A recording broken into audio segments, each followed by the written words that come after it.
Hello everyone, welcome again to Sussex Strong Global. The long-anticipated Archetypes first episode was aired Tuesday, August 23rd, 2022. Archetypes with Meghan's first ever guest was the beautiful, ambitious, hardworking Serena Williams. They spoke about the misconception of ambition and explored feminism and the double standards women face.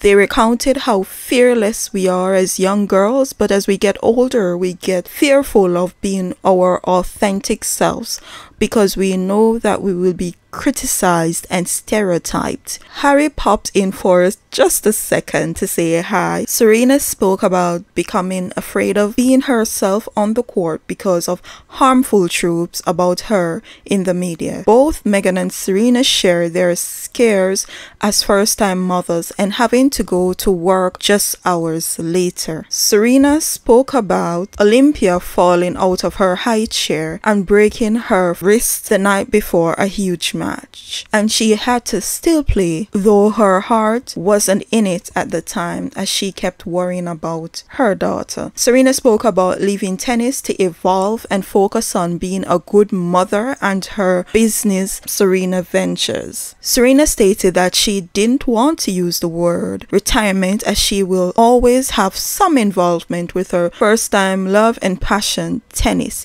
even if not professionally. Serena spoke about wanting to expand her family. They spoke about how disproportionate and unfair these labels and tropes aimed at women are. Meghan said that Archie was 4.5 months old when they had to go on tour in Africa. The moment they landed, they had to drop Archie off at a housing unit they were staying. Archie was going to be put down for a nap, while Harry and Meghan had to leave for a place to give a speech, and that was when they got the news that there was a fire in the nursery and they rushed back immediately. About 2 hours after landing, the nanny was going to put him down for a nap and went to get a snack, but she decided last minute to bring him with her.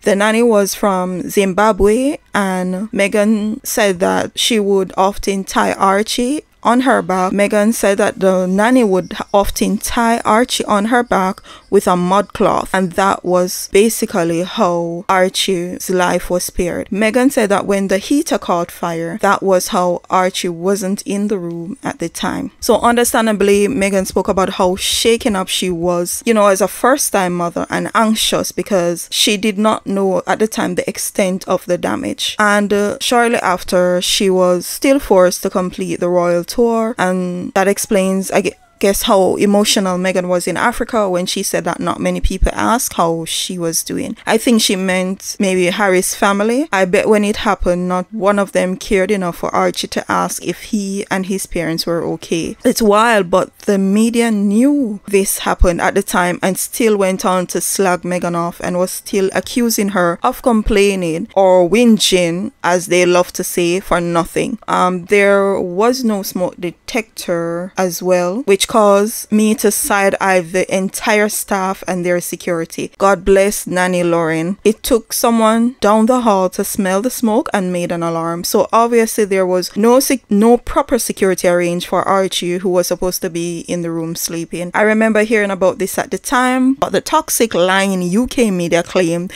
that someone tried to break into the nursery.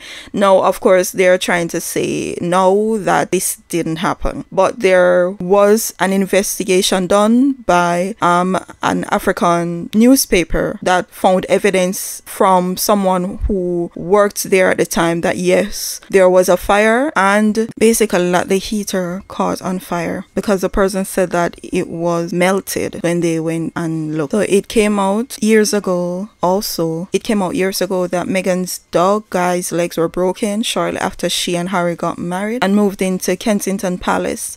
Meghan and Harry had to dismiss the night nurse because of gross misconduct. I can't wait to hear the story behind this, by the way. I strongly believe that the night nurse tried to hurt Archie. This is my opinion. And let's not forget that anthrax was also sent to Meghan when she first got married to Harry. Now, then the fire in the nursery, and let's not forget the 9 months of torture from the UK media and trolls when Meghan was pregnant with Archie. And they're still tormenting her. Those people did not want Meghan to have any kids for Harry. So I want to know, what was their plan for Harry?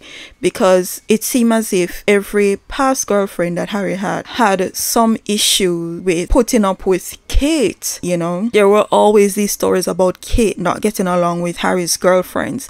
So what was their plan for Harry? For him to be alone, for him not to have a family for himself, for him not to get married, for him to just continue to be the third wheel for the Cambridges for the rest of his life? This is, honestly, the more I find out what happened to Meghan when she was in the UK, the more angry I become. Every time Meghan was pregnant, they would increase the harassment, they would increase the abuse. One pregnancy ended in a miscarriage after they threatened Meghan's friends for revealing that, you know, Meghan did contact Thomas Markle via letter, you know, even though Thomas was telling everybody that he hasn't heard from Meghan. You know, the friends came out anonymously and said, of course, there was a letter sent, because they were trying to defend Meghan, you know. They were trying to let people see that Meghan was not the monster that these people were painting her out to be.